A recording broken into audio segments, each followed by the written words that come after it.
Previously on the Jay and Dan podcast. You big Bing guy?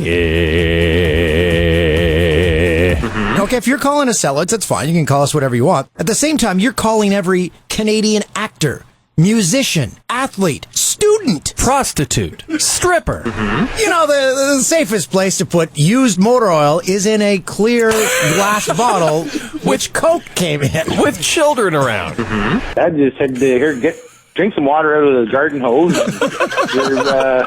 You're good. And then he kicked me in the ass and said, where's that wrench? Oh, Toolsy's choking. Sorry, I was laughing. Oh.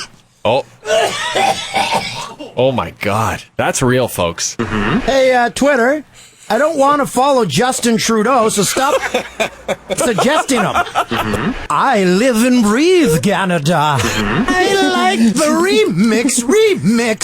Do what you do what you do. Oh, you sell out, no Maserati? How old are those flowers? You're listening to the Jay and Dan podcast.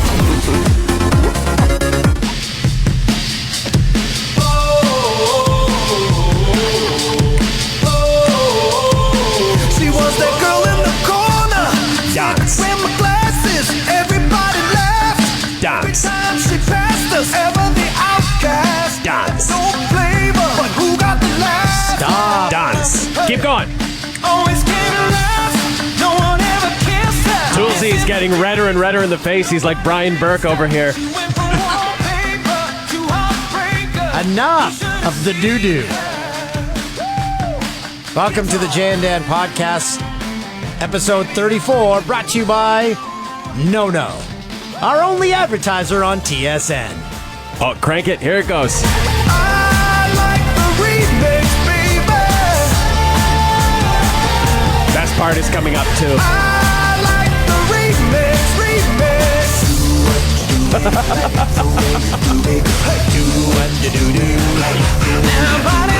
Oh, that makes me so happy. Oh, what a way to kick off episode 34 with some great tunes by a fresh new band of dudes who need ED pills. If you've got too much hair on your body, know it.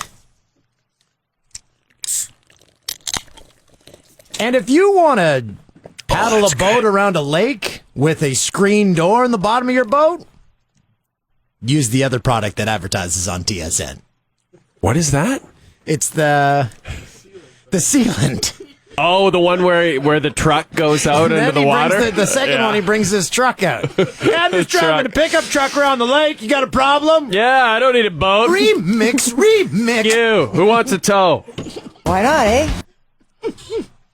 Do you have a boat? Or, no, I got a truck with a whole case of sealant. So Remix. off. I'm sure the air quality in that the cab of the pickup is just perfect. The swear word this week, the swear word fill-in is the something from that song we just played. What is it? The remix. Yeah. What? Again, I can't understand why you hate that song so much. I think it's probably one of their better tunes. The remix. That is New Kids on the Block. We explored that song, episode 33. Yeah, this is episode 34. We have Sean McIndoe, a.k.a. Down Goes Brown, on the show. Why? Because Toolsy and I still can't believe that the Leafs collapsed the way they did on Monday night. We need to discuss it with a Leafs expert. Again, Jay and I have said this to one another a million times. We cannot believe... We aren't Leaf fans, but we still can't believe that the Leafs lost that game. That's what half of our newsroom was doing. I mean, it's no secret. We do our show in Toronto, so there are a lot of Leaf fans in the newsroom. It's shocking. You wouldn't know it based on our coverage. We don't really follow the Leafs very much. And all I could think of was there may be mass suicides in the newsroom when we walk in. People may just have slit their own throats, blood on the fresh new carpet in the newsroom. Just put new carpet down, it'll be all bloody. Canada, here I come. There were a few people that I thought we might have to place phone calls to because they weren't in at work that night because they specifically booked it off work so they could watch the game. Thank God they did. Or they might have been on a rampage.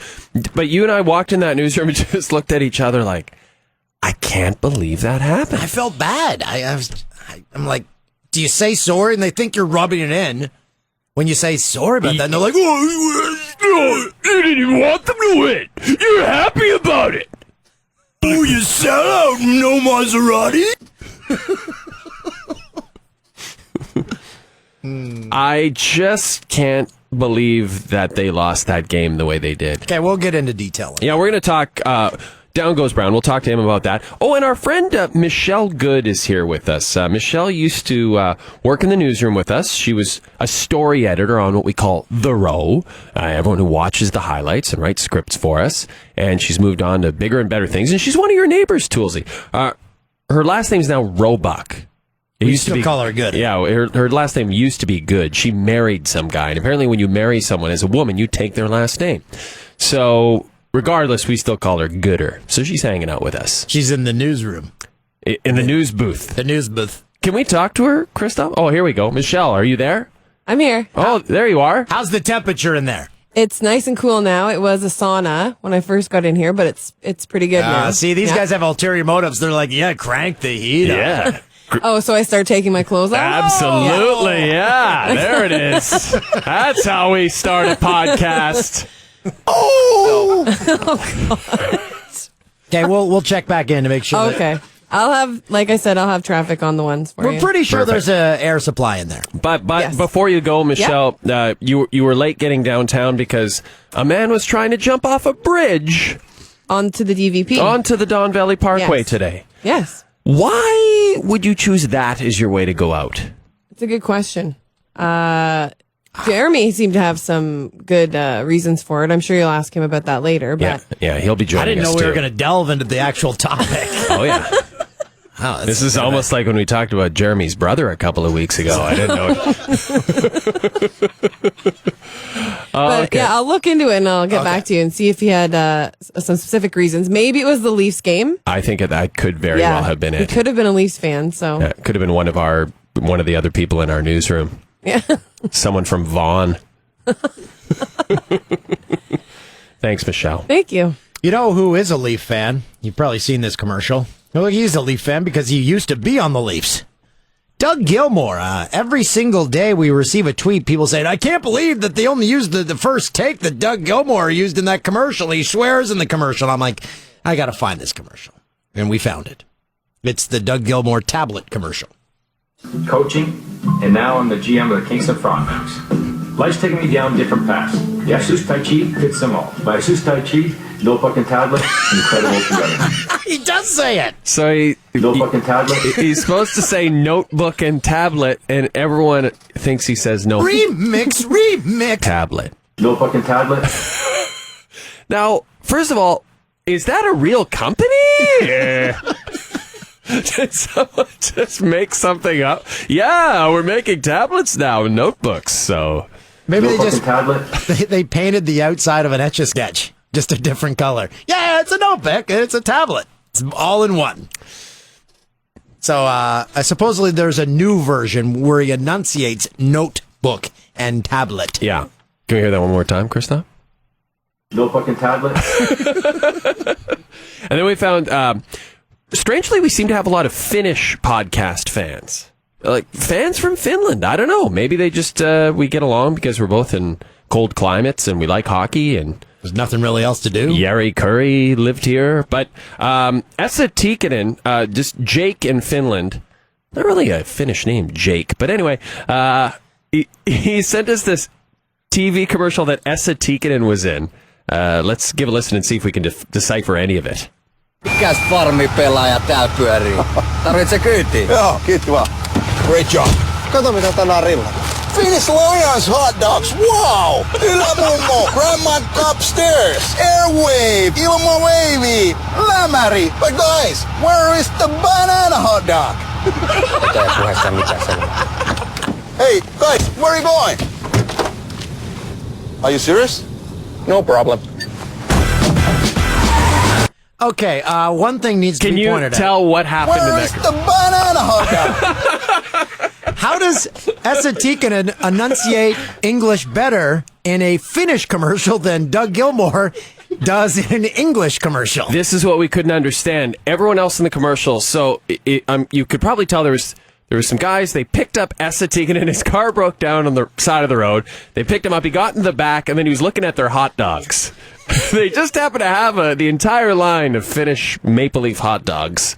But they didn't have the banana hot dog. And then they got so upset at him, they locked him in the trunk. That was the commercial. Couple of things. Esa Tikkanen has not aged well. And he's not trying to hide it either, his girth. And how did he get a Jamaican accent when he says banana hot dog? Tick has put on some pounds. Can we hear the banana one more time? Where is the banana hot dog? Jerk chicken, man. Banana hot dog. But why is everyone else in the commercial speaking Finnish and he just speaks English? I'm not sure. But if you do look at the commercials, his face is on the packaging for the sausages and hot dogs. Tikkanen, he's probably just crushing it in Helsinki. Broads, bratwurst, and booze.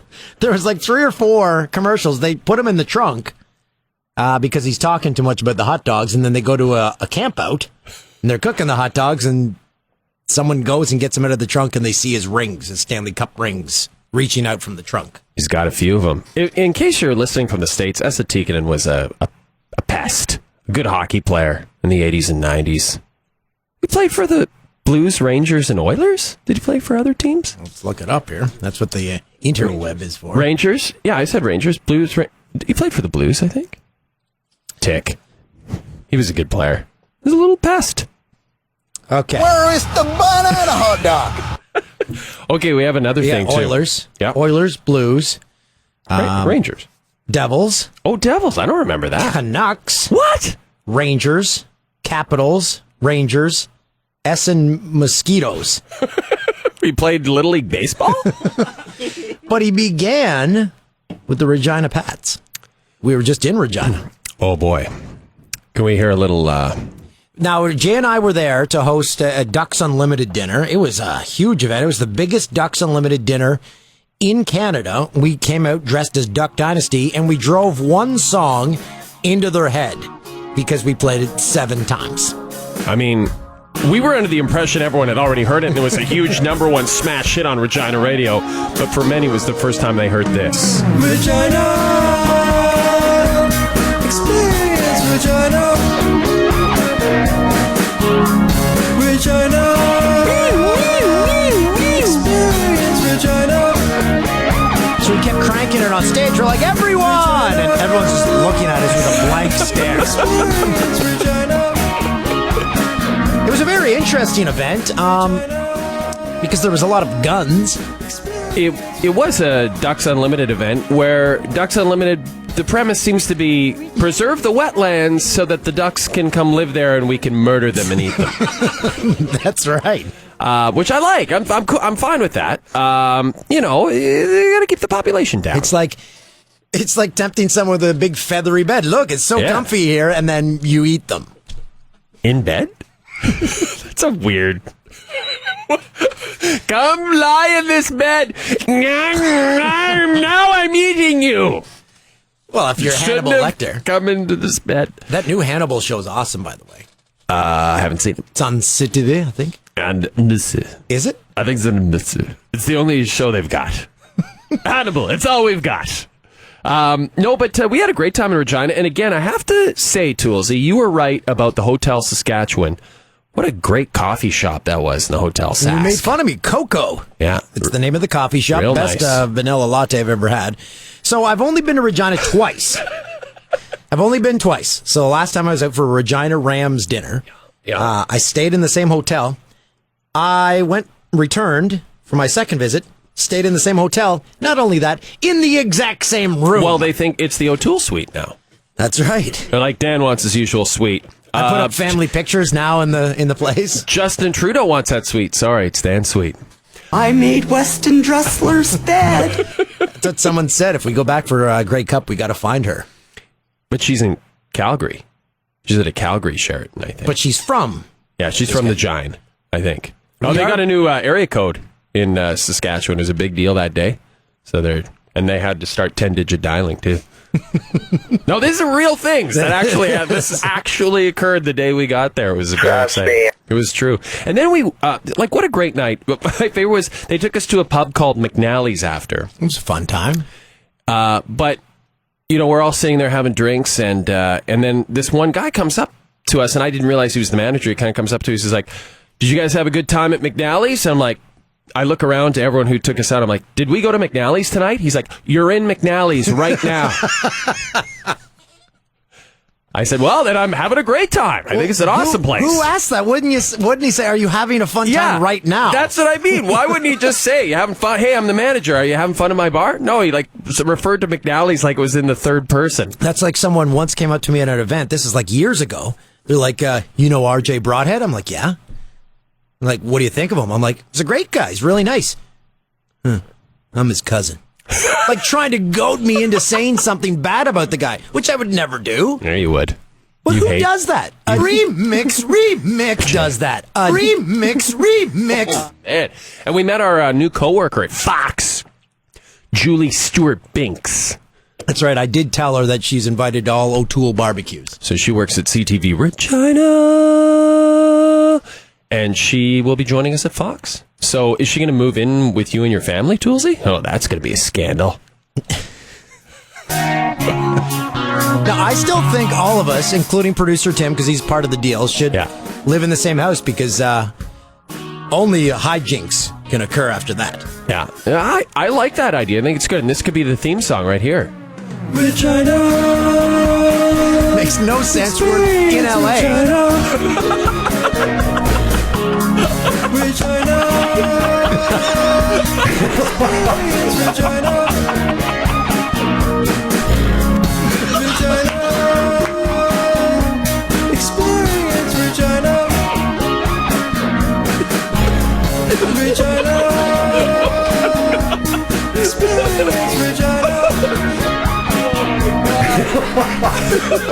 Regina is the capital city of Saskatchewan. With around 200 I love going there.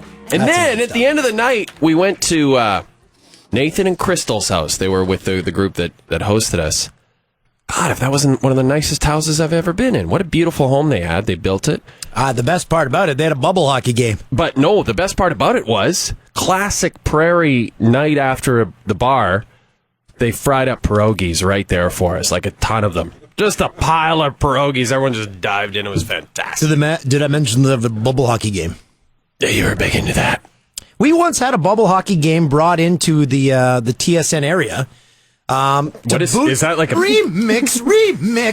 The TSN area? To boost morale. They brought it in. They said, "What? The bubble hockey game's here." Oh yeah, that's right. They had a tournament. They set up a tournament. And they said, whenever you're free, you can go play the bubble hockey game. Right. It was awesome. It is. You know where it is? It was. It was by the. It was in the now current TSN radio studios. That's where the game was set up. So, but people kept getting away from their work too much to go play it. Oh, really? Big surprise! You put a bubble hockey game at work, and no one does work. It was very odd. Yeah, we're gonna boost morale, and then they took it away, and so morale dropped. Yeah, we had a good time in Regina. Thanks, Regina. You really did it. Did you just burp? Yep. Could you hear that? It was yes. Like, oh, we're going to have to save that. I want to thank... There's the snort. I want to thank someone for sending us this next piece of video. Anthony Stella, at Anthony Stella 885M. This is the worst Twitter handle ever. Yeah, get a better Twitter handle. Remix.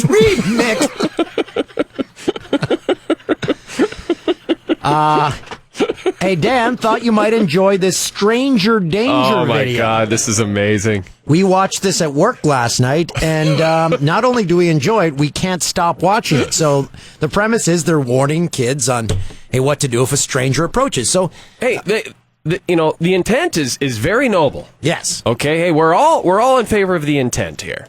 Yeah. To teach kids to not speak to strangers. But the actors, the writing... It's off the charts hilarious. Let's have a listen. You've already been told about strangers dressing up in uniforms, but there are other traps you need to know about. Hi, I lost my little dog. Can you help me find him? Be suspicious of an adult asking for help. Hi, I'm just playing with my daughter's video game, but the batteries seem to be dead. I have some in my car. Why don't you come over and help me put them in? Stay away from people in cars or vans. Hey kid, how you doing? We're making a movie over there. You want to go see it? Only professional agencies hire kids for TV work. I ought to know. Hey kid, let's go to the arcade and play some video games. What do you say? Ignore him and walk away. Little boy, I'll give you $10 if you'll take my bags at the car for me. It's okay to say no, even to an adult. Safety is more important than good manners. Hey, kid. I'll teach you how to hit this ball right over the fence. Come on, it'll be fun.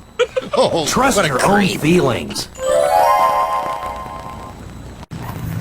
Your mom's been hurt. She's in the hospital. She sent me to come and get you. What's the secret code word? I don't know the code word. You don't need to get near the car to talk to someone inside. You look like you could use a friend. Say no to what you think is wrong. Pizza delivery. Come on, open the door. Nothing is more important than your safety. Hi. You're sure a cute kid. I'm a professional photographer. Why don't you come on, hop in the car. I'll take your picture. If someone wants to take your picture, say no and tell your parents. If you tell anybody about our little secret, I'll kill your dog. Children should never be asked to keep special secrets from their parents. Now you know the 11 most common kidnap traps to avoid and how to be street smart. Oh my. If you see the video, these people are beyond creepy. Oh my God. First of all, the photographer.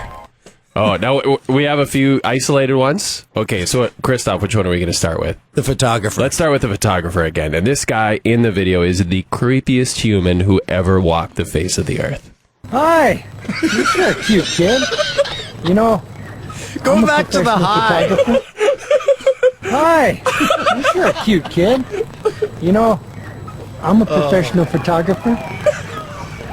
Why don't you come on, hop in the car. I'll take your picture. And he's got a mullet, too. I just called it a bullet. Hi. I'm a professional photographer. The video game one, it was also very creepy. Hi, I'm just playing with my daughter's video game, but the batteries seem to be dead. I have some in my car. Why don't you come over and help me put them in? Wouldn't you just say, well, go get the batteries, I'll wait here. You don't need help getting the batteries. How hard is it to carry 2 AA batteries? You're an adult. You should be able to carry that. Oh, my God. And, what else? The threat. The threat movie, at the very end. How about the movie one first? This guy's guy. The creepiest. This guy looks like a mustachioed Philip Seymour Hoffman. He does. Hey, kid, how you doing? We're making a movie over there. You want to go see it? The only thing about this guy, when you watch the video, he thinks this is going to lead to other roles because he is putting it all into this. He's like, okay, I'm selling. The other guys, they just got off the street. Like, they've never acted before. This guy's like, this is the one. This is my break. And then the threat at the end, that was uncalled for, I think, the threat on the dog. If you tell anybody about our little secret, I'll kill your dog. Like, I thought, when I first saw that, I thought he was going to say, I'll beat you up, or I'll punch you in the face. I'll kill your dog. Okay, then. Wow. Hi.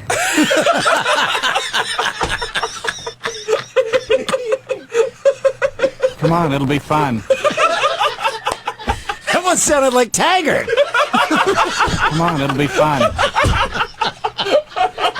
That was Taggart in that commercial. Oh, it all makes sense now. Oh my God! Can we? I don't know if we can do a side-by-side comparison with Taggart. That guy. Well, when he comes on, we'll bring it in. Wow, that's the podcast. Thanks for listening. Oh, that guy. Oh, was fun. That was fun. Hi. Oh gosh. And we have one more piece of audio. No, we have 2. This was brought to our attention by Rob Dunn, Pep. You can follow him on Twitter. What's his Twitter handle? at Sunny Dunn. Remix.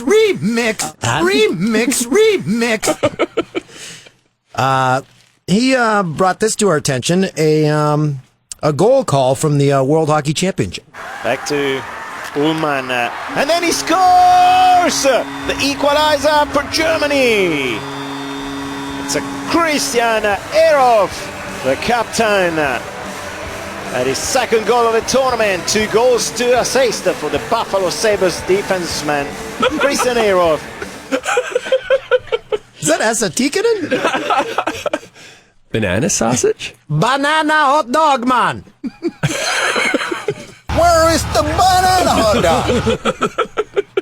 Hi. Paul Romanek has been on the call on a bunch of those games. He has. Love to hear Romy calling hockey. Yeah, he's his voice when you hear it ringing through in the back. We should go more sound up. A sound up and a highlight pack is when we just let the announcer, you hear him, we don't talk over it. Yeah. We should put more of those when he calls games. Michelle Good knows all about that. She used to write highlight packs for us. That's right. Oh no, you're going back into whisper mode? Well, I'm trying to stifle another burp. Can we check out the call, the horse race call? Which one's this? I don't know. Okay, well, you haven't heard this one. This is special. Someone said, "Onright, this must be your favorite horse ever," and this is why. At the top of the stretch, Goo Goo Gaga turns for home now. All out is Storm and Norman. Goo Goo Gaga still there by a length. Storm and Norman is coming up on the inside, but Callahan knows he's got it. Goo Goo Gaga by a length in 150 and 4.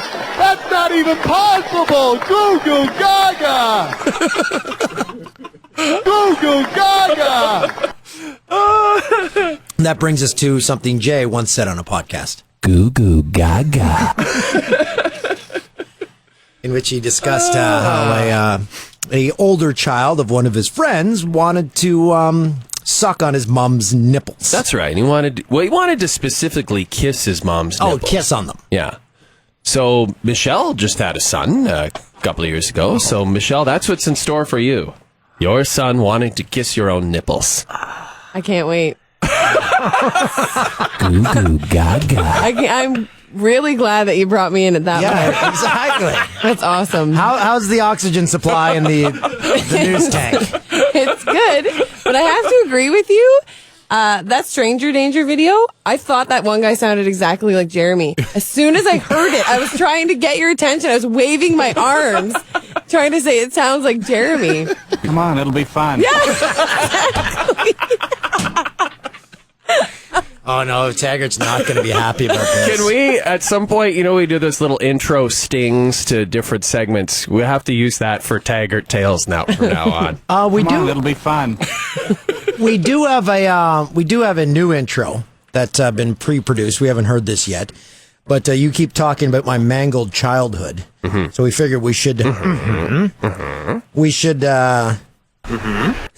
we should do a pre-produced intro and something else that may explain my my lack of attention span. Relates back to a mishap during my childhood. Another one that my brother was there for, front and center. My brother Vince, who lives in Peterborough. Okay, so Vince O'Toole we're calling again. And again, if you missed him, a couple of weeks ago, Vince made his first appearance on the podcast, and he was a smash hit. He's still on a 3-year contract, by the way. No, he got a new phone. New phone? I think so. Did BlackBerry send him a new phone because he talked about his 3-year contract? The fact that he was missing an M? Okay, let's listen to the intro for my mangled childhood. I wasn't allowed to watch Three's Company. What? What? There was only 4 kids in my grade, and I was the only boy, so... Dad rubbed mud on all wounds. Yes, that'll be for another time on O'Toole's Mangled Childhood. Who's gonna die this week? That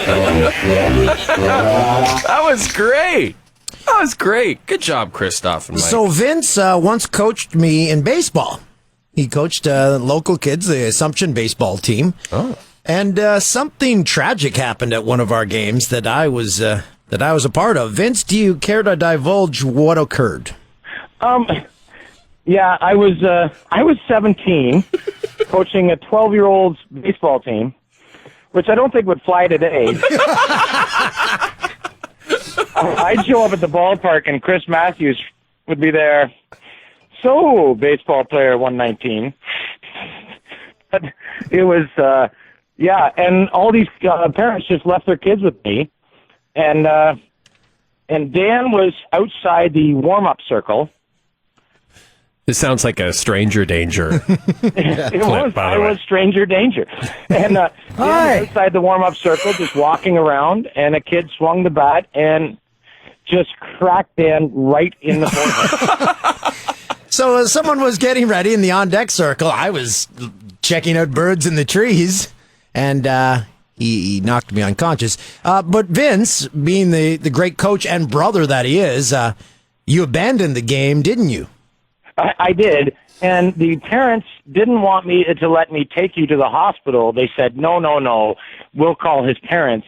They had no idea that you were my brother. So they just thought you were coaching a bunch of kids? They thought you were some creepy 17-year-old, didn't they? Exactly. That's who just like to hang out with 12-year-old boys. Was I knocked unconscious? You were out for about a second, and I still remember that when we were in the emergency room, all you kept asking me, it's just me, and, I'm just your older brother, and I have no comforting words. You were just like, is my face okay? Is my face going to be okay? He was vain back then, and he's vain now. Yeah, it turned out all right. I don't know about that, Vince. I'm not 100% sure about that. He doesn't have 6 inches of stainless steel wire in his face. So. That's what we needed to get. We didn't get that info because we talked about you getting the horseshoe in the face, and half your face is steel, isn't it? Like you're part Iron Man.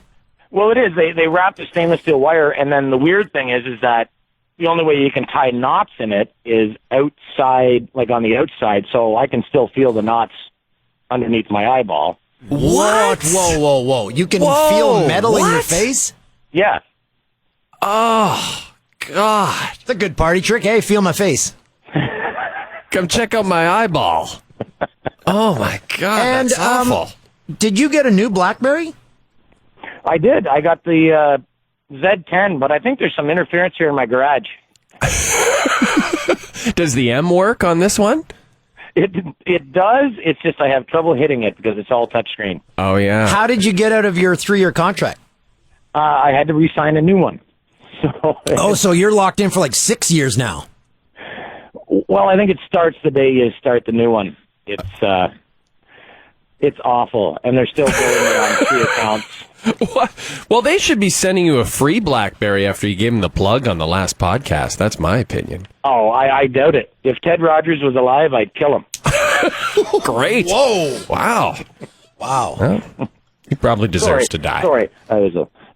Okay, Vince, thanks for coming on. I'll see you Friday at our sister's 40th birthday in Peterborough, Ontario. All right. Spanky's all ready for us when we leave the Park Hill. I can't wait to go to Spank. Is Big City Ken going to be there? Is he coming? I don't know if he's allowed in. Trust me. Okay, we'll see you Friday. Okay, see ya. Bye. Vin, what a star. Speaking of bars... And, maybe Vin and Sean could replace us on SportsCenter. Oh, they could replace us here on the air or on the podcast. They could do both. A new refreshing cocktail that is sweeping the nation that swept Regina while we were there. Vodka, water, and a squirt of Mio. Kraft, our friends at Kraft make that product. What? Christoph's excited about this idea. Mio? No. Although still probably the worst catchphrase for a product. Squirt some. It's kind of... Yeah. That's... You know who thinks about that the wrong way. Swallow wins. You do. Producer Tim. Oh, big time. He's just thinking about unloading in someone's vodka water. Oh! That's how he picks ladies up at the... Yeah, you want me to squirt some? Yeah, here you go. No, I didn't want you to squirt your... Remix! ...into my cocktail, but thanks anyways. What is wrong with you? What is wrong with you? So anyway, that is a new refreshing beverage to have for the summer. Now, every time everyone tries a meal, though, they think of the producer, Tim, just remix in their own cocktail. Would that be great if Tim just randomly went to bars and just whipped it out and started remix all over people's drinks? And then just walked out of the bar. Wouldn't he be arrested? Hey! Hi! That is strange that my brother was allowed to coach that team. Yeah, there, exactly. Hi. That sounded a little like Vince. Hi, I'm the coach. But it was such a small community, everyone knows each other. So it's like, if you want to coach, but no one he else said does. half the parents didn't know that you were his brother. They just thought he was some creep. So when walking near an on-deck circle, keep your head up. Or probably just don't do that. I love that intro for Dan's mangled childhood. O'Toole's mangled childhood. Well, is it... Are you crying? I am, because I'm laughing so much. I was laughing at Tim. Remix. People's drinks. Squirt some. No one's going to hear the word you're saying. Why? Because you can't say that. You can't say... Remix. No. Oh. Just keep saying it, because all you're going to hear is me singing. Oh, that's all right. I like the remix. The remix. Makes no sense. No. Our guest this week... I always feel bad for our guests because they come in at the tail end of something we've talked about and they're just like, can I hang up? They're probably thinking, can I just hang up now? And this is especially awkward because we were just talking about our producer squirting remix into people's cocktails and random drinking establishments all over this great country. Hi, Sean McIndoe. How are you? I think I may have the wrong number. I'm very sorry about that. That does always seem to happen. We have the most awkward conversations right before a guest comes on. This podcast is one big awkward conversation. So just to clarify, am I allowed to say remix on this podcast? No, that'll be bleeped out later. Okay. All right. Good to know. Were you planning on saying it a lot? That's like 90% of my material is gone now. You'll fit in very well around here.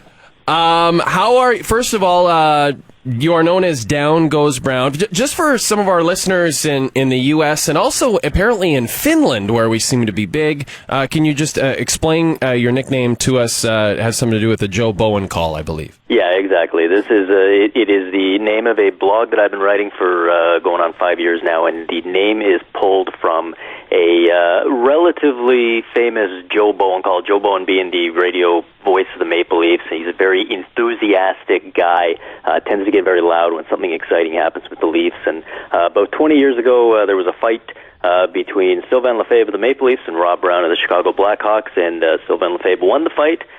Down went Rob Brown, and Joe Bowen memorably went a little bit crazy in the booth, yelling "Down goes Brown" over and over again. And it's one of those things. I know that doesn't sound like the most exciting story, but when you're a Maple Leafs fan in the early 90s, we didn't have a lot going on back then, so we just kind of cling to whatever we could find. And Rob Brown getting punched in the face happened to be pretty much the highlight of a 2 or 3 year period. We actually have the call. Christoph found it on YouTube. Let's have a listen. Down goes Brown! Down goes Brown! Perfect. What's so great about that is he actually, when the second Down Goes Brown cuts off, that's apparently Joe Bowen getting so excited that he knocks his own headset and microphone. Now, that's the story that I've heard. So so Gord Stellick has to come in and pick him up. It's it's a great moment. I'm glad you bring up Mr. Bowen, because Jay and I were both listening on the radio to Game 7 when the game was in hand. They had a 4-1 lead, and Bowen kept. He was looking at the clock. He was counting it down. He'd say 8:51, 8:50, 8:49. He did this like several times. And then when they scored the 4-2 goal, that's where Ralphie chimes in. He goes, this thing's not in the bag. I actually really like Ralphie's color call. He's so dry. Okay, so lead us through how you viewed this, Sean. Yeah, well, I mean, I viewed it probably the same way that most Maple Leaf fans of my generation did, which is you sit down and watch the game, you're nervous, you're excited, all the things that go with the Game 7, and you're obviously happy when you see your team leading after 2 periods, having a 2-1 lead, and then they get the third goal, and I say, okay, that's good. And they get the fourth goal, and you're thinking, okay, we're in good shape here. So at 4-1, are you still nervous? Absolutely. Any real Maple Leafs fan did not think for a second that it was game over there. I mean, you were confident. You had to think, obviously things are going well, but 4-1. I mean, that's why Joe Bowen's probably counting down every second, because I was doing the same thing. I couldn't even tell you who had the best of the play for the few minutes after the fourth goal, because I wasn't watching the game. I was staring at the clock and just mentally urging it to go faster. Wow. Because there was no way. I mean, if it was 4-1 with maybe 45 seconds left, then I feel pretty good. But with 14 minutes or whatever it was, there's no way, because you're always sitting there. I mean, it's just part of the experience of being a Maple Leafs fan. You're always sitting there. You got one eye on the game and one eye kind of looking up at the hockey gods, saying, "Okay, how are these guys going to screw us over this time?"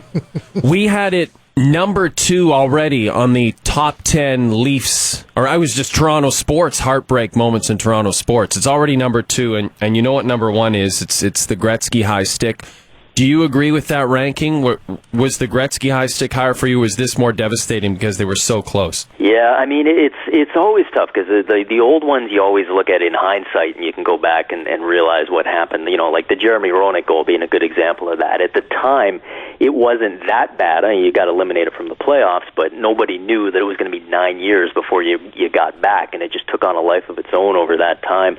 To me, the worst of all time, even worse than the Gretzky high stick, as bad as that was, at least at the time it happened, it was a Game 6, and you still thought, okay, we got Game 7 back at Maple Leaf Gardens. And for me, the worst game of all time was that Maple Leafs Garden game, the Wayne Gretzky game where he has the hat trick, what he says was the greatest game of his whole career, because that whole game was just 60 minutes of torture. The Kings would take the lead, and then the Leafs kept coming back, and even at the end of that game, it was 5-3 Kings in the dying minutes, and you're just sitting there saying, man, it's over. The dream is over. This storybook run is over. We're not going to play the Montreal Canadiens in the 100th anniversary of the Stanley Cup.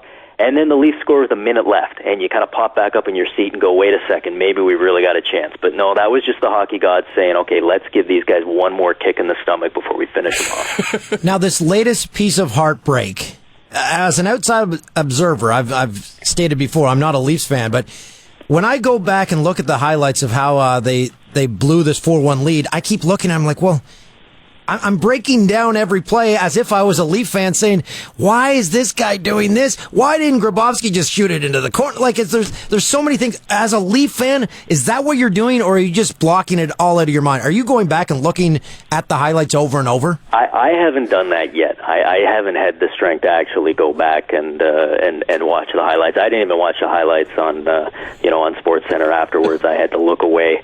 But yeah, you're right. I mean, what's kind of interesting about this game, you talk about how every play there was something going wrong with somewhere with somebody. Normally, these types of games, the way it's supposed to work, there's supposed to be one GOAT. There's supposed to be one person, whether it's a player on the team or somebody on the other team or the referee or whoever it is. There's supposed to be one name that you can point to. And in fact, most of these games, they end up being identified by one player's name.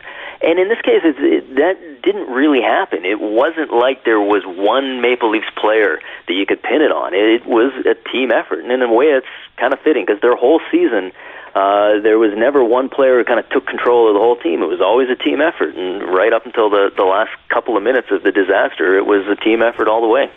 Your article on Grantland.com, we should mention Sean writes on Grantland.com, so you can see all his articles there and also at his website. And I just loved I was amazed, first of all, at your perspective so quickly after it had happened. And you pointed out that the little dirty secret about that Game 7 is that, you say it in the first paragraph, Leaf fans were okay with losing going in. Can you explain that to our listeners? Yeah, I mean, it was just kind of this feeling that if you're a Leafs fan, obviously I don't claim to speak for every Maple Leafs fan, but I talked to a lot of them, and I know that a lot of them had told me they felt the same way.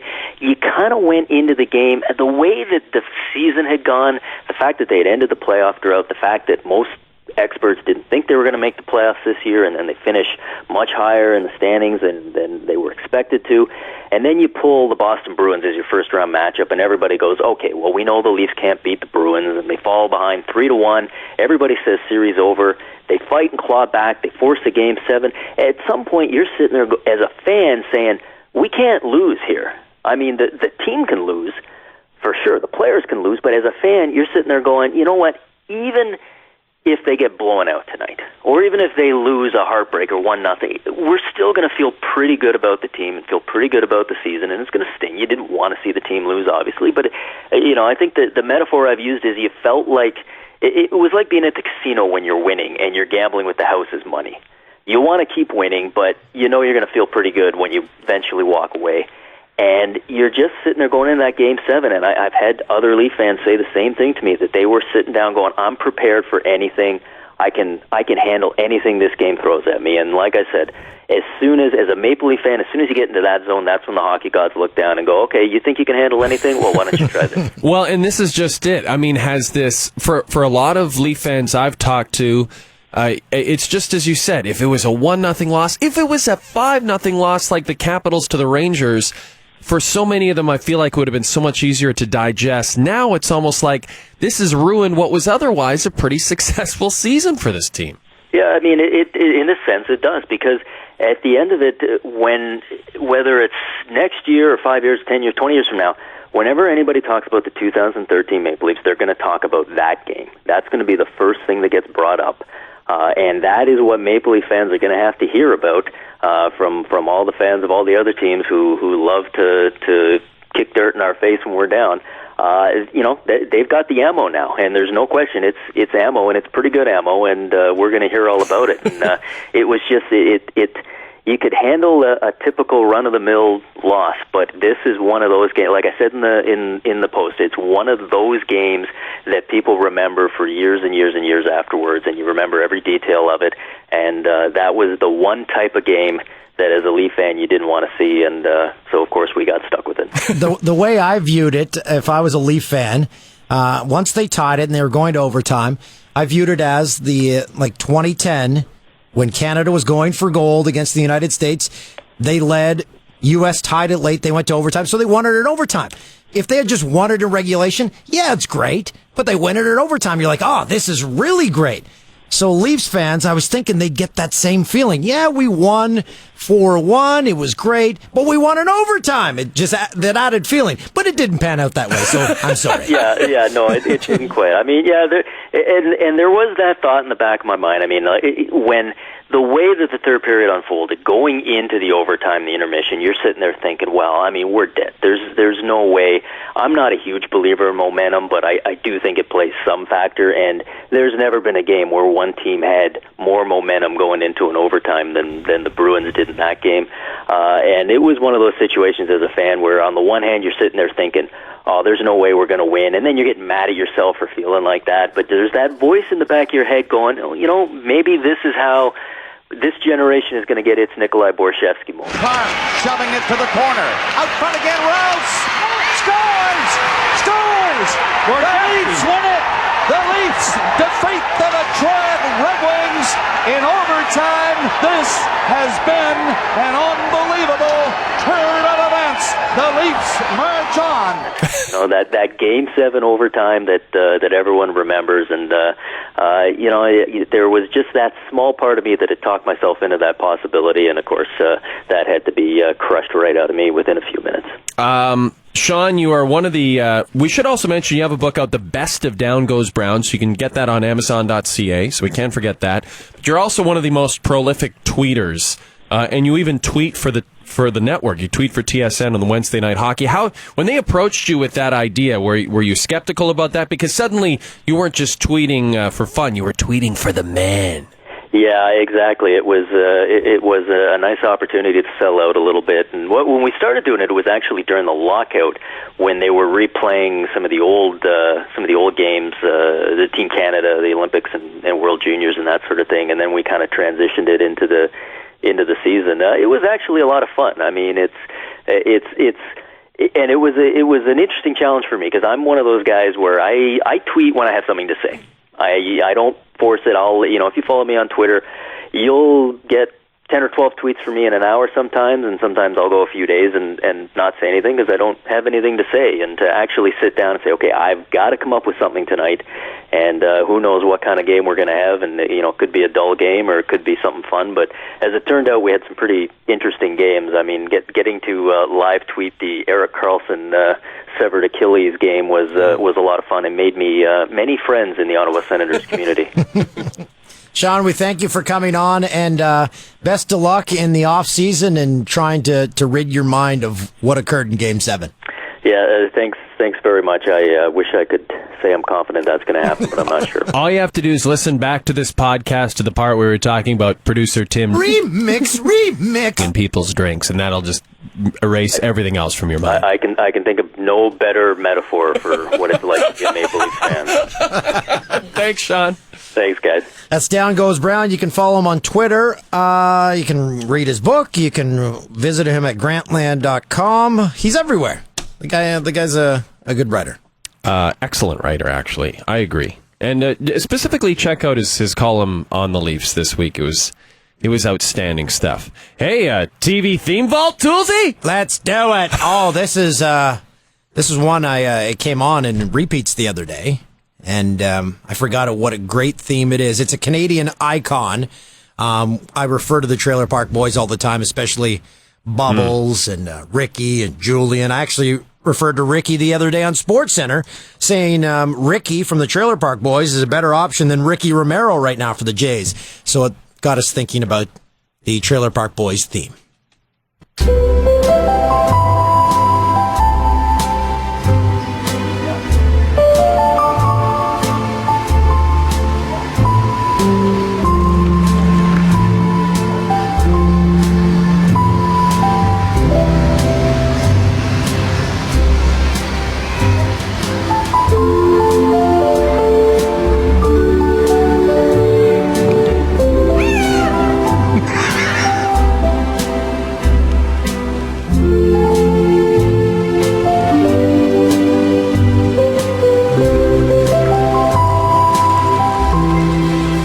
Our Lady Pieces, Jeremy Taggart joins us. He actually knows the Trailer Park Boys quite well. Yeah, that's a great song. Hi, guys. I love it because it's so peaceful. Yeah. And then the show starts. And then the remix.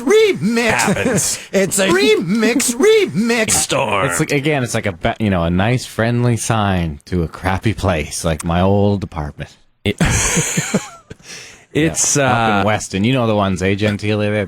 They're not so hot. But they got nice signs and names. Yeah, and that show, if you're from the States and you have a chance to see it, seek it out. It's awesome. On Netflix. It was one of those shows too where it kind of came out of nowhere. It was cheap. It was just cheap. It looks cheap, but it works. And the characters are great. The writing was hilarious. And of course, we had Jonathan Torrens on the show not long ago, who was on it as J-Rock. Someone says that theme is the piano part from Tony Bennett's "I Left My Heart in San Francisco." That's what it's from? Really? I don't know. We'll have to compare it here. Christoph is going to find it. Trailer Park Boys, good guys. Jonathan Torrens, a great friend. Yes, I'm really good friends with those guys. They're really hilarious individuals. Have you been to one of their live shows? What happens at one of those? I think that kind of originated from an idea that when they first, they did like one little thing as a public gathering, and people MC tours and history all the time, and we thought it would be cool to have them MC our shows. Like this was 2001. Yeah. So they would come out and do a bit and then get the crowd going and then come on in between bands. And we went on tour and they were on our bus for a whole month. Oh, no. Wow. It was insane. You made it off alive. Good job. It was just in like the third season, so the show was just taken off, and they were like, everywhere you went, from Saskatoon to, obviously in their home on the East Coast, but out west, it was like being with Wayne Gretzky. Like everybody was like, Remix. There's bubbles. And Mike Smith, does he have to wear the glasses all the time? He brings them to the bar. But back then he would bring them to the bar after a few drinks, get some pints, some liquor into him, and he would throw them on for the ladies. Because they hurt his eyes, right? They got to hurt his eyes. He had them on like Joey Jeremiah would put on the hat in the club later, to meet girls. Throw on the fedora. Yeah, that he actually... Remix. All right, some Joey Jeremiah. Yeah, check it out. I got it. So I got it. I'm putting it on. Christoph found Tony Bennett's song. Let's see if this is, in fact, from that song. I should have checked before, but I didn't have. No. Maybe the middle section. Who knows? Oh, here it The comes. loveliness of Paris. Has anybody got a pillow? Seems somehow sadly gay. It says it right. He was great on SCTV. He Tony was. Bennett, yeah. Oh, God. And Alec Baldwin always plays him great on SNL. Yes, too close. Bill Hader's leaving SNL. That's a less funny notch. That's a big notch on the funny for that show. You know what? He's funny. so versatile because he plays the characters, but then he also plays the game show hosts. The Californians will never be the same without him. Man, no Hader. I feel like he's leaving maybe 2 years too early. It's almost like he could milk it a couple more years. He's got to have good reason to do that. Yeah, he must have something coming down the pike. You guys know what that's like. Hey, you guys leaving? Hey, you guys?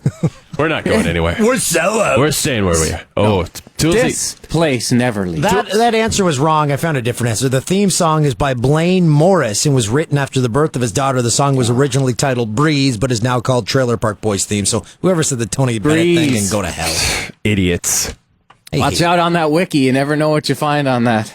Hey, let's do one more TV theme, and this one's good. Taggart, you've already made an appearance in the show. We found your voice doppelganger. Oh, yeah, that's right. We Someone found has a voice like I do? Yeah, this is from the Stranger Danger video. Yeah, listen to this. Listen to this. Come on, it'll be fun. Oh, my gosh. That's Come on, it'll be fun. Were you in the Stranger Danger video? That sounds Jeremy? scary. He's got someone at knife point there. He's very scary. It's all of it warning kids and not to go with strangers. And he's like, come on, it'll be fun. Come on, it'll be fun. Play the other one. Oh, my God. It's like, is there two kids in the back and he's driving? Listen to this one, Taggart. Hi. You're a cute kid. You know, I'm a professional photographer.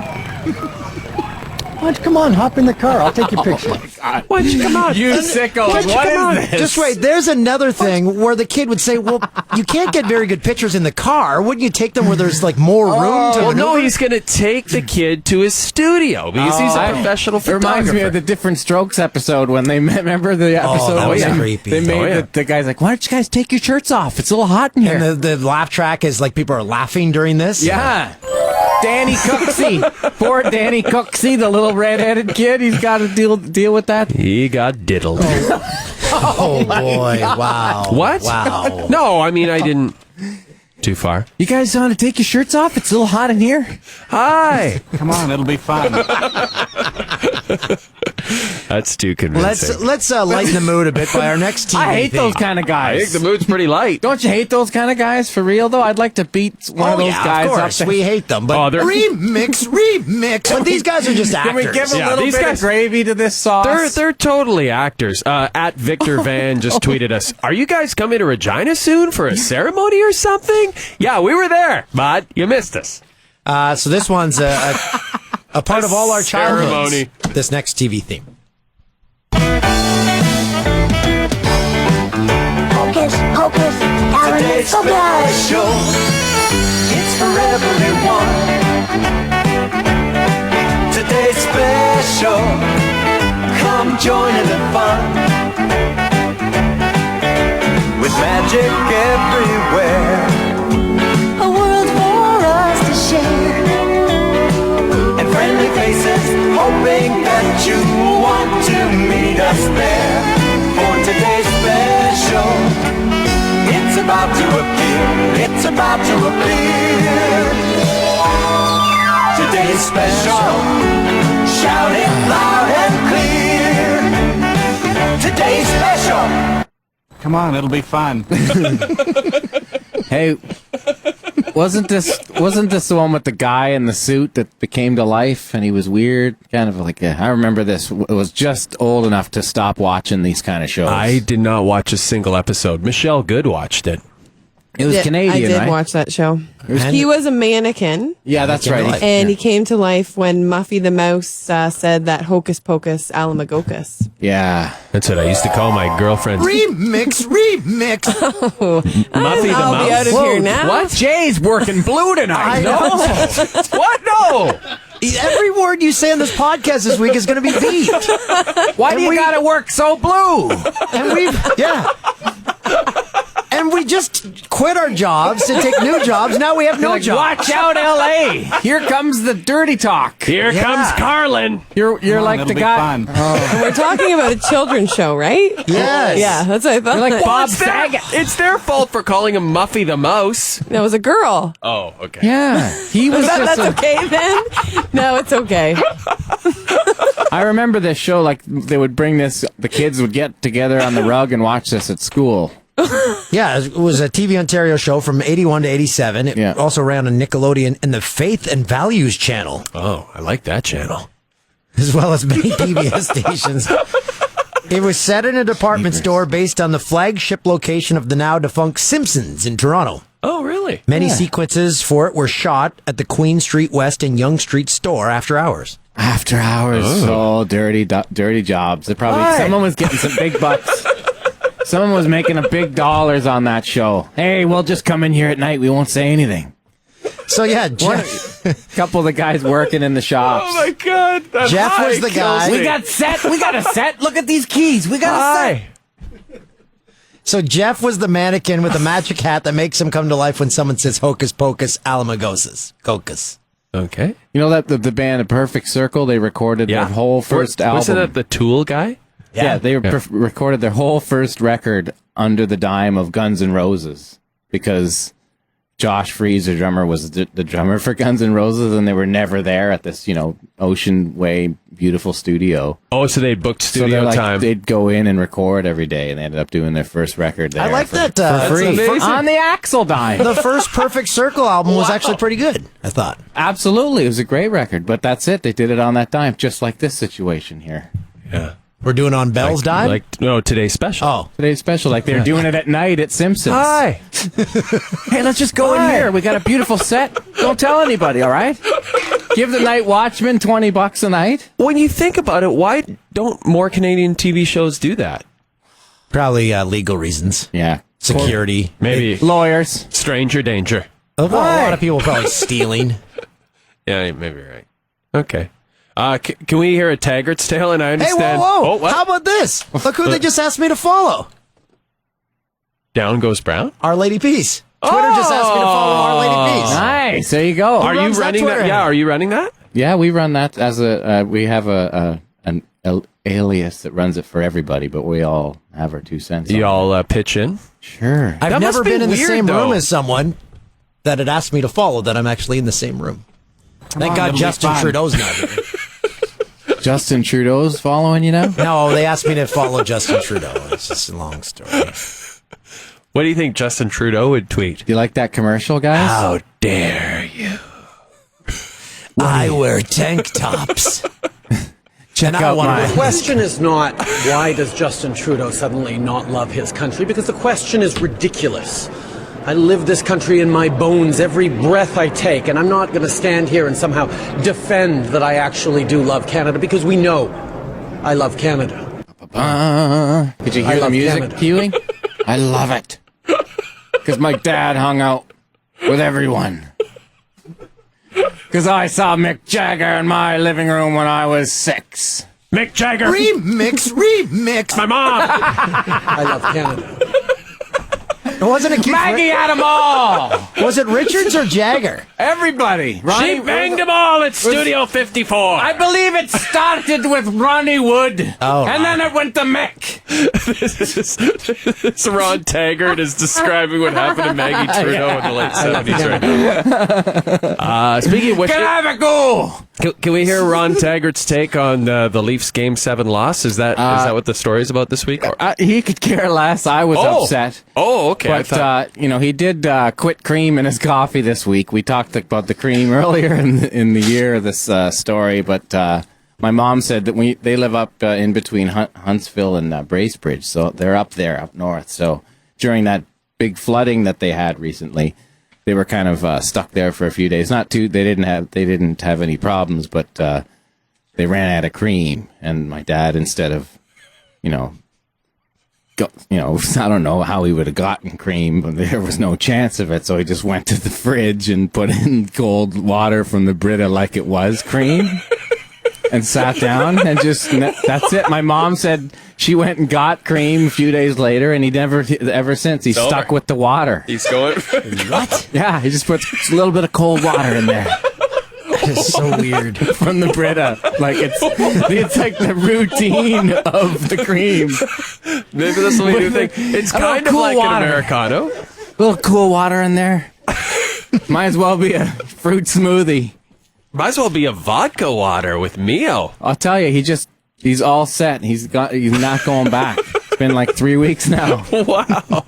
But he wasn't upset about the Leafs. No, he didn't. Is he not really a care. Leaf fan? He'd be happy if they won more for the city and stuff like that. But he didn't really care either way. But you're a big Leaf fan. I am, and were you was devastated? That made me sick to my stomach. And it wasn't like I sent a message to you to check on you. I was yeah, going to say. I thought you were just being a remix. No, like you okay, man? See, that's what we said. That's the thing. If you know someone's team is lost, you can't say anything at all because they will assume you're either being a remix or being a remix. Yeah, it's like okay, rub it in. All right, we lost. You all right? I'm really man? sorry, man. Remix. That's it. But no, right? it was more disbelief. I was just telling Mike in the hall, like I don't know if it's set in yet that it was like a collapse, but just the fact that it happened. It just really, is that possible for that to happen? It just seems so hard to believe that it was going to happen. So there's an element of what we haven't even thought about. What could we have done differently necessarily? It's more just the blunt effect of the feeling that. Oh, there was a lot of things that could have done differently on those goals. But just when you're sitting, you're not even at that point yet. You're not thinking of the what ifs. You're just like, no way. There's no way. But I'm used to you watching. I know when the Leafs are playing because I'll see you love to tweet during the game and you tweet to everybody, and so that's why I think Dan was right. Like. I was worried about you, too, because I thought I haven't seen any tweets from Taggart, and I am concerned that someone might have to take a tranquilizer dart and just take you down for a few hours. I was kind of into it, so I wasn't really tweeting much in the playoffs because I was watching the game, because you're kind of, it takes you away from it a little bit.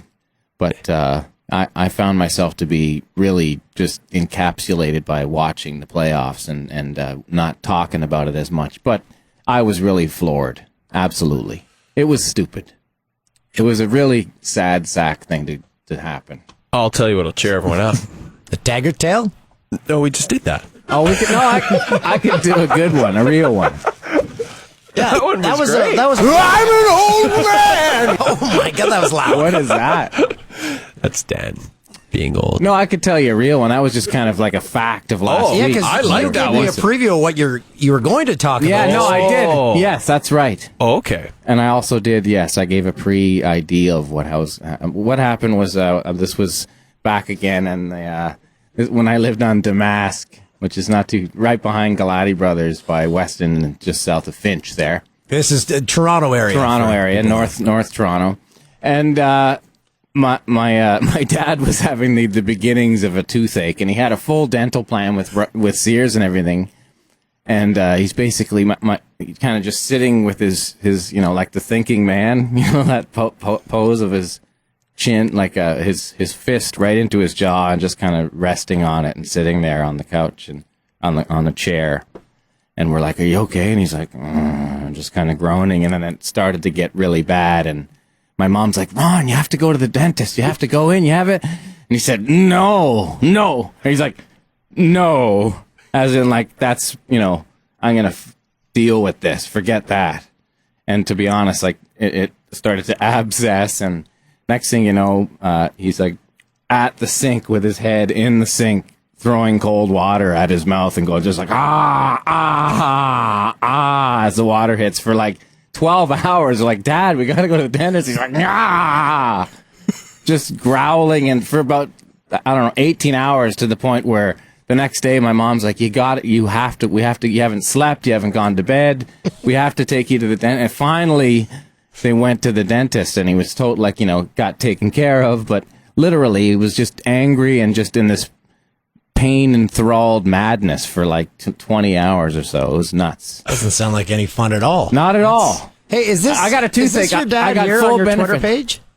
Yeah, that's him. That's him. Yeah, So if you go to Jeremy's, that's from a couple weeks ago. So if you go to Jeremy's Twitter page, Click on his page. at Taggart7. And that's your mom in the background? Yep, that's them. That's their You can see- their dining room table there, or the I guess the living room. The Mon Pa Taggart. Right That's in a the Friday background. night. There's my dad's having a couple cold ones with my brother. And Maybe a coffee with some Brita. And I clicked on the Our Lady Peace page. That's a rock band there. Look you at- guys just look at hanging you out guys. under a bridge. Yeah, we just chill out under bridges, take pictures.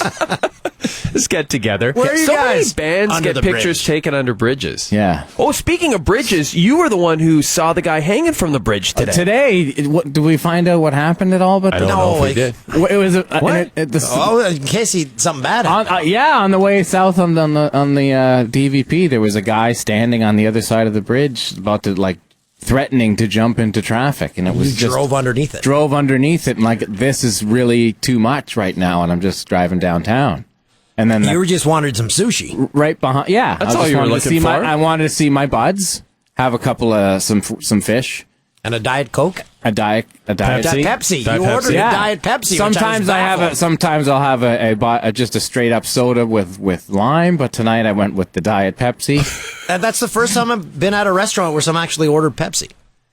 Me and Brian Johns, like I said, which nobody really knows except Jay, because he's in Edmonton strong, and those are the good old days with SCTV. Oh, God. Yeah. What a show. It's Sammy Maudlin, right? Yeah. That's Sammy that era Maudlin. when they were up in Edmonton. When I interviewed... It was the greatest era I of the actually show. interviewed Eugene Levy and talked specifically about that period, like 81 to 85, or Right. whatever, when they were in Edmonton. He's like, it was so good because they were stuck in a room and there was nothing to do. Yeah. So they were literally just writing. Pure creativity came out of that. And they then were pounding on it. And Yeah. Rick, that was kind of at the time when Rick Moranis was kind he of joined the thriving. cast and he Yeah. had all these ideas. And then they had to do, in the States, they did 90-minute shows. Do you own that box set? Because I have to borrow it. You got to get that. I don't own it. I should. buy I it. should. I got it. You do? Can I Yeah. borrow it? Oh, yeah. I can't find anything about this guy in the bridge, Okay, so I'm that's good. assuming everything's cool. That's good. That's how I assume things are cool. If I can't, if I Google it and can't. He had find long hair and a T-shirt on, and he looked like he could care less about, threatening to jump. It was intense. That is intense. Very scary. I don't want to see that. I That's don't want to not be what driving you wanna down the see. Don Valley Parkway and It have a was- guy land on my hood. It was awful. So we're going to leave on a stranger danger. I'd say we Oh, go could through we? all the stranger danger clips before we get out of here. Yeah, That's Let's amazing. run it one more time. Hi, I'm just playing with my daughter's video game, but the batteries seem to be dead. I have some in my car. Why don't you come over and help me put them in? She's not getting a job. She's a horrible actress. Next. Hey kid, how you doing? We're making a movie over there. You want to go see it? Yeah. That guy's better. Hi. You're a cute kid. That's my career. Hi. You're sure a cute kid. I'm a professional photographer. Why don't you come on, hop in the car. I'll take your picture. Holy If moly. you go to YouTube and watch Stranger the video, Danger, just YouTube Stranger Danger. That guy there, the high guy, is the He's creep show. he is the creepiest human ever. If you tell anybody about our little secret, I'll kill your dog. I'll kill your dog. Jesus, What the hell's going on with this show? What is this? What is this from? Come on, it'll be fun. What the the hell's going on, man? I'm scared. Someone sent it to us on YouTube. It's got almost close to 1 million views. It's just one of those old PSAs from like the 80s. Telling kids to stay away from strangers. Yikes. They actually had, they made the dramatic commercials. Yeah. Hey, guys, come on in the car. Oh, just with the worst actors working in Can we Hollywood. hear Banana Hot Dog one more time? Oh, too? Esa Tikkanen. This is did a Esa Finnish Tikkanen. commercial. Where is the banana hot dog? Tick. I'm glad he's doing well. Is there a banana flavored hot dog? Is that what? Can I hear that again? Where is the banana hot dog? What the hell is that? Holy cow. At Jay and Dan TSN, at TSN 1050 Radio, at Jay Onright, at TSN O'Toole, at Taggart7, at Made by Stoff, at Mike Gentili. Hi. Did I get that right? at Mike Gentili TSN. I almost got them all. That was a fun week. It was a great show. Hi. Have a great May 2-4 weekend. Don't get too banged up. Come on, it'll be fun. They're going home. Step by step, ooh baby. Dance. Dance. Dance. By step, ooh baby. Dance. You girl. Dance. By step, ooh baby. Dancing. They want you in my world. This is the Jay and Dan Podcast.